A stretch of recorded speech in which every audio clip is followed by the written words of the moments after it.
Prince Harry and King Charles reunite for the first time in 19 months. Harry's chief communications officer was spotted meeting with the King's communications secretary in London.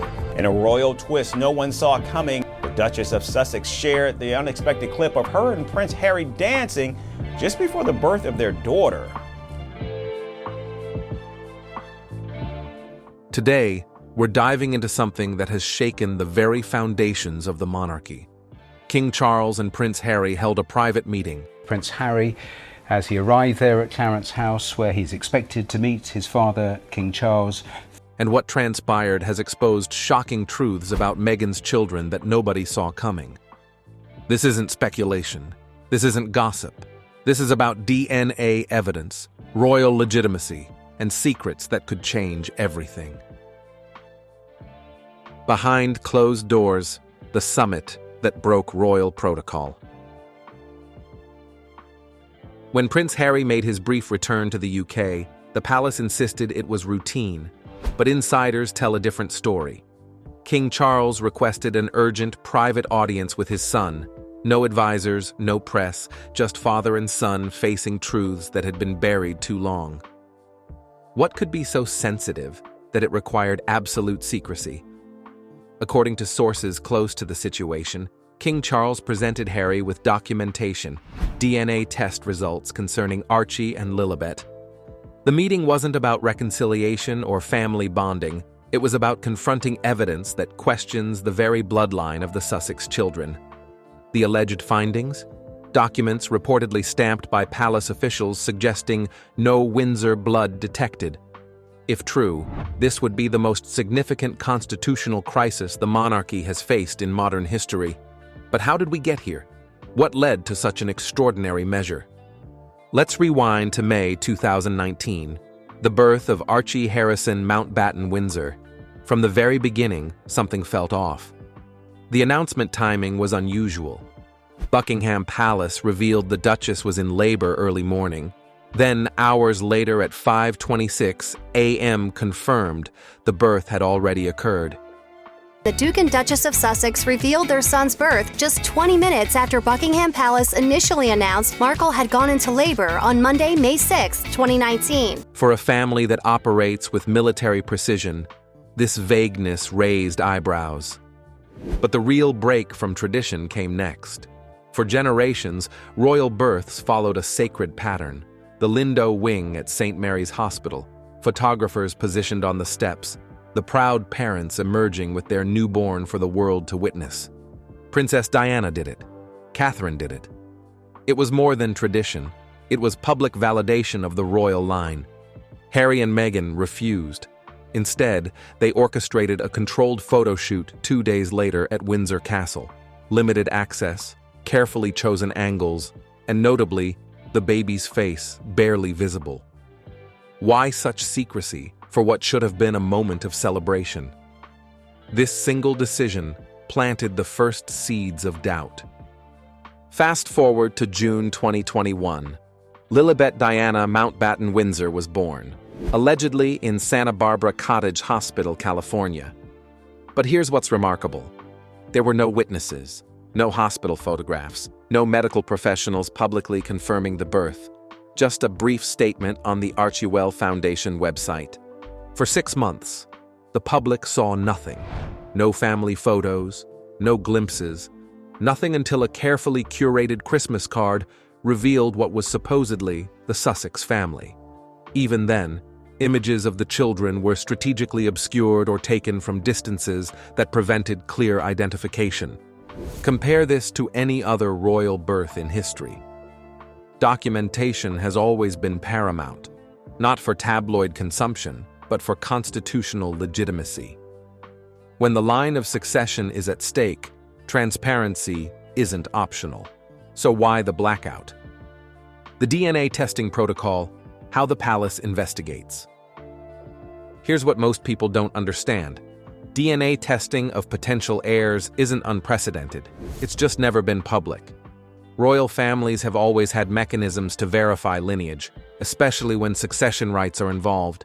In centuries past, court officials literally witnessed births. On this day, the 2nd of May, in in the year 2015, we welcome with humble duty the second born of the Royal Highnesses to prevent any possibility of substitution or fraud.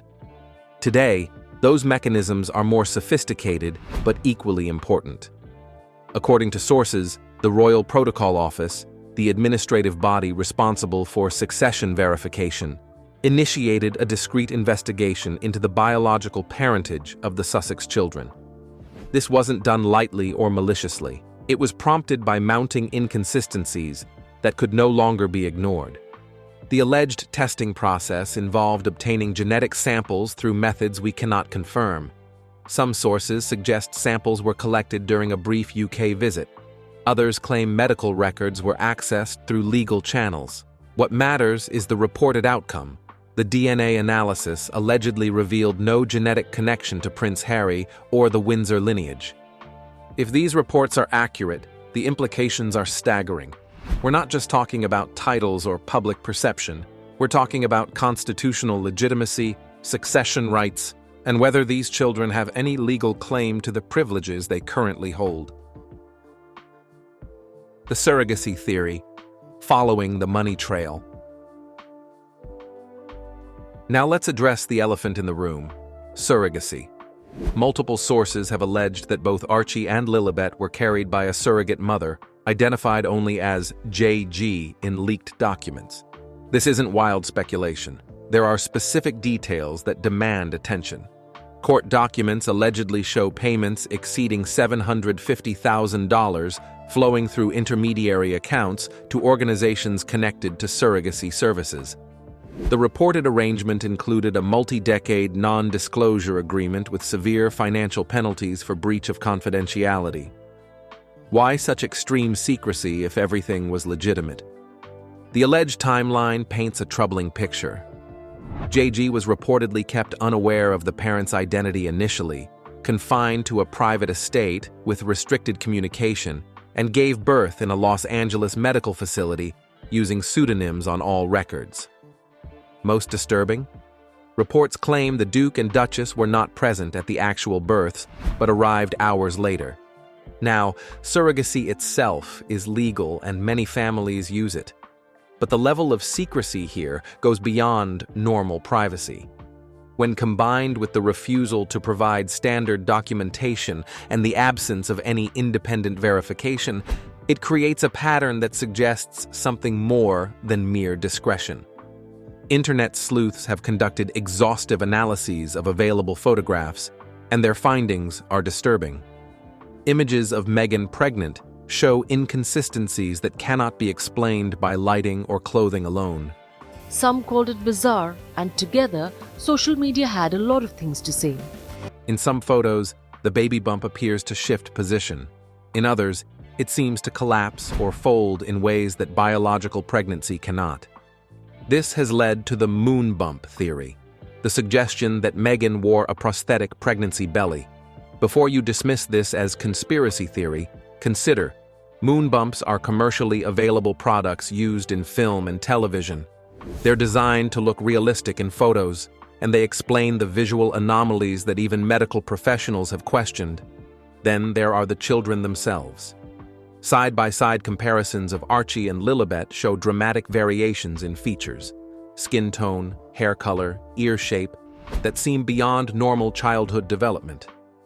Some analysts have even suggested that in certain public appearances, realistic dolls may have been used instead of the actual children. Yes, children's appearances change rapidly in early years. Yes, photography angles matter. But the sheer volume of inconsistencies, combined with the extreme restrictions on access, creates a pattern that can't be ignored. Constitutional crisis. Why DNA matters for the crown. Let's talk about why this matters beyond tabloid drama. The British monarchy isn't a democracy. It's a hereditary institution whose entire legitimacy rests on biological succession.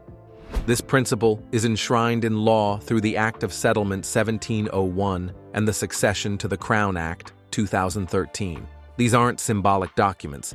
They're the legal foundation of who can inherit the throne. The 2013 Act specifically reformed succession to give equal rights, regardless of gender. But it still requires one absolute condition: proven descent from the royal bloodline.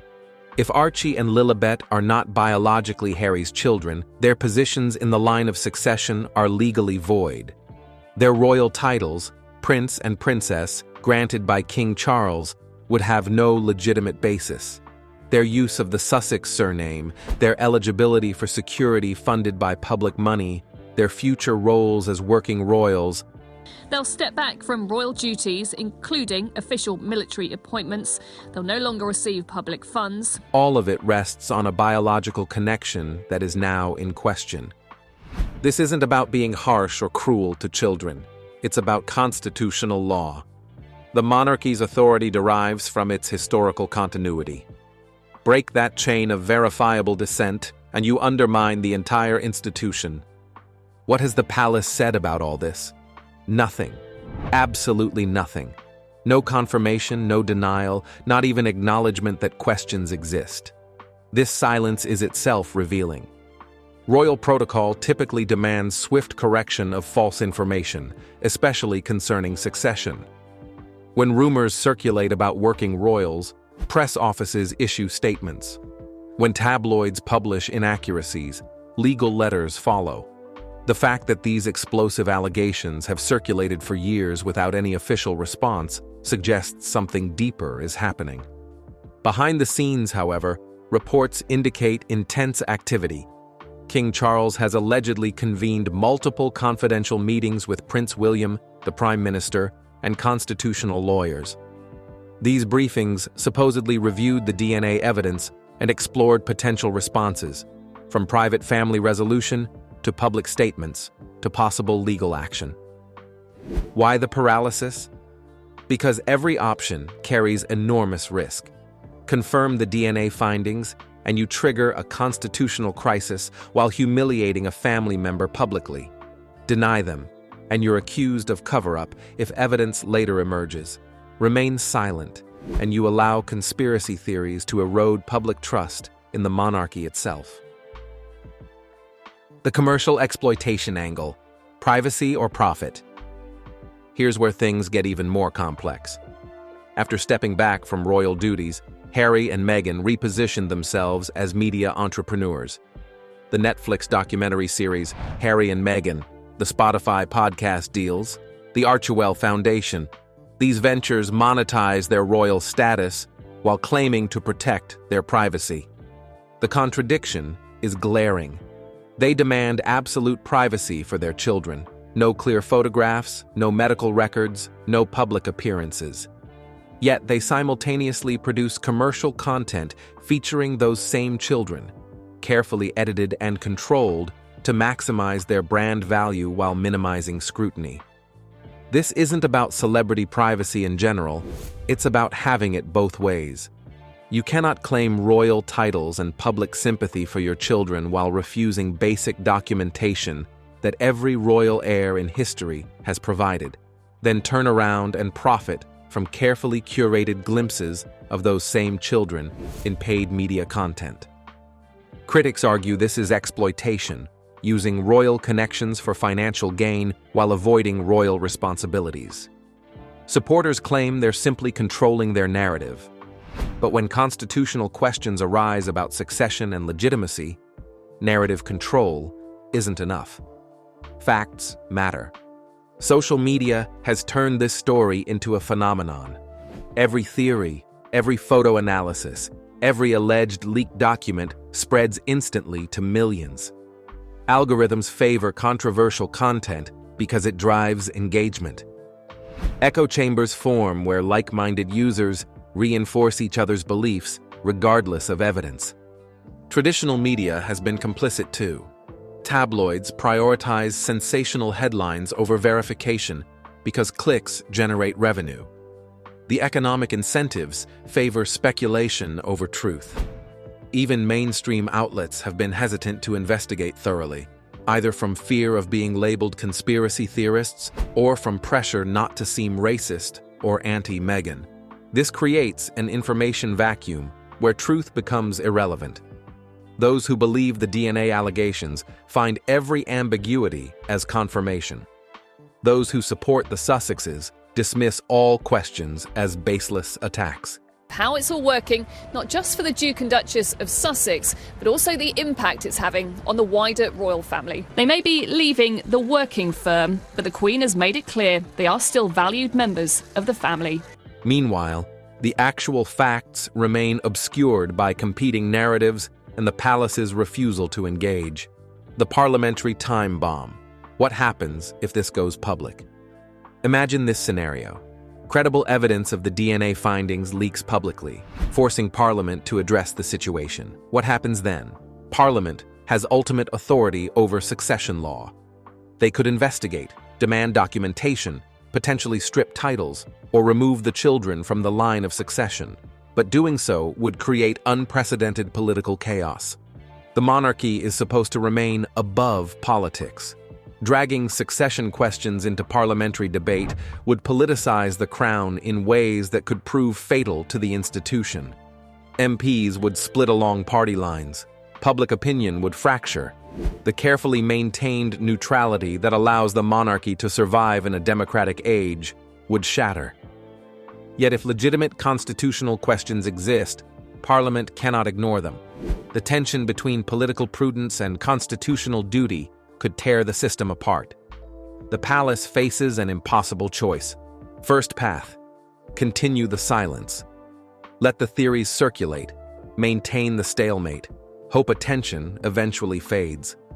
This protects the children's privacy and avoids public humiliation, but it also allows the cancer of doubt to metastasize, gradually eroding public trust in the monarchy's legitimacy. Eventually, silence becomes complicity. Second path: selective disclosure.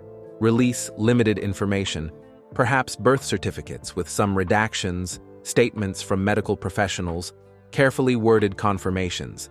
This might quiet the loudest critics while preserving some privacy. But it sets a precedent that every royal birth going forward will require similar public proof. It also risks partial information, raising more questions than it answers. Third path: full transparency with DNA verification. Publicly confirm or refute the testing, release results, settle the matter definitively. This would restore constitutional clarity, but at enormous cost: invasion of children's privacy, public humiliation for the family, and potentially explosive political fallout if the results confirm the allegations. None of these options is good. Each carries massive risks, and the longer the delay, the harder the eventual reckoning becomes. What the DNA truth really means for the monarchy. Strip away the sensationalism and focus on what actually matters. The monarchy's legitimacy rests on verifiable bloodline succession. For 1,000 years, that principle has held. Break it, and you break the institution. If Archie and Lilibet are not biologically Harry's children, and to be clear, this remains unproven, then their inclusion in the line of succession is a legal fiction. Their royal titles are ceremonial theater with no constitutional foundation. Their eventual roles, their public funding, their place in history, all of it rests on a lie.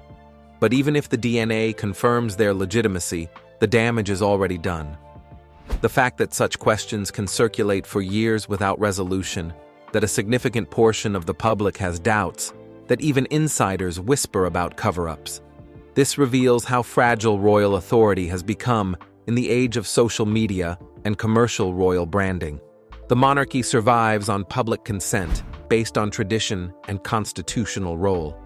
When that consent is undermined by unanswered questions about the most basic element, biological succession, the institution faces existential danger. This controversy reveals the fundamental incompatibility between hereditary monarchy and modern privacy rights. We cannot have both complete privacy for royal heirs and constitutional confidence in the succession. One must yield to the other.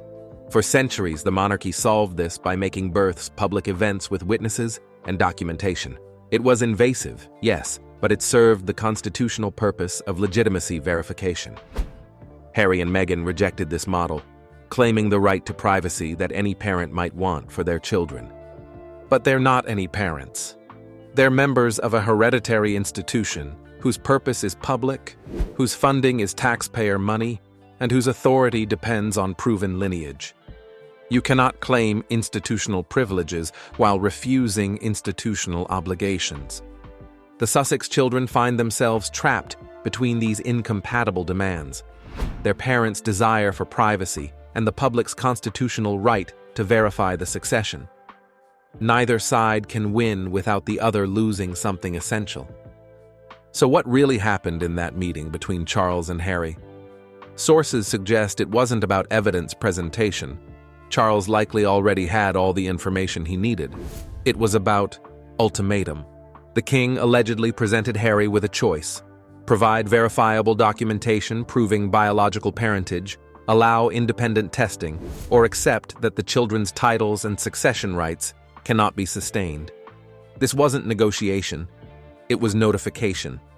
Harry's reported response: anger, denial, threats to make the matter public himself, claims of persecution and racism. But notably, according to sources, he did not provide the documentation requested. He did not agree to testing. He simply refused to engage. That refusal may be the most significant evidence of all. If you have nothing to hide, why not prove it? If the children are legitimately Harry's, why not end the speculation with simple verification? The continued resistance suggests there's something to hide, or at least that Harry knows verification would raise more questions than it answers. Where we stand, a monarchy on the edge. As we stand today, the situation remains frozen. The DNA evidence, if it exists, remains sealed. The palace maintains its silence. Harry and Meghan continue their California life. Prince Harry reveals new details about why he decided to leave Britain, start a new life with his wife and their son in California. Harry spoke on a podcast about confronting his personal pain and his royal upbringing. Occasionally making statements about persecution while producing content for their media partners. The children grow older, their true parentage still shrouded in carefully maintained mystery. But this stalemate cannot hold forever. Eventually, something will break. A leaked document, a whistleblower, a parliamentary inquiry, or perhaps Harry himself forcing the issue public. When that moment comes, the explosion will reshape the monarchy permanently. The truth about Archie and Lilibet's DNA isn't just about two children. It's about whether hereditary monarchy can survive in an age where traditional verification methods are rejected as invasive, where commercial media brands compete with constitutional duties, and where privacy claims can shield potential fraud from scrutiny. King Charles lies awake at night with one question haunting him. What happens when Archie and Lilibet are older? When they claim their titles, their roles, their place in history? When they stand before the public as prince and princess, with every constitutional right their positions imply? If the DNA truth is what these allegations suggest, then the monarchy will face its greatest crisis since the abdication of Edward VIII. A sitting monarch will have to choose between family loyalty and constitutional duty. Parliament will have to decide whether protecting children's privacy matters more than hereditary legitimacy.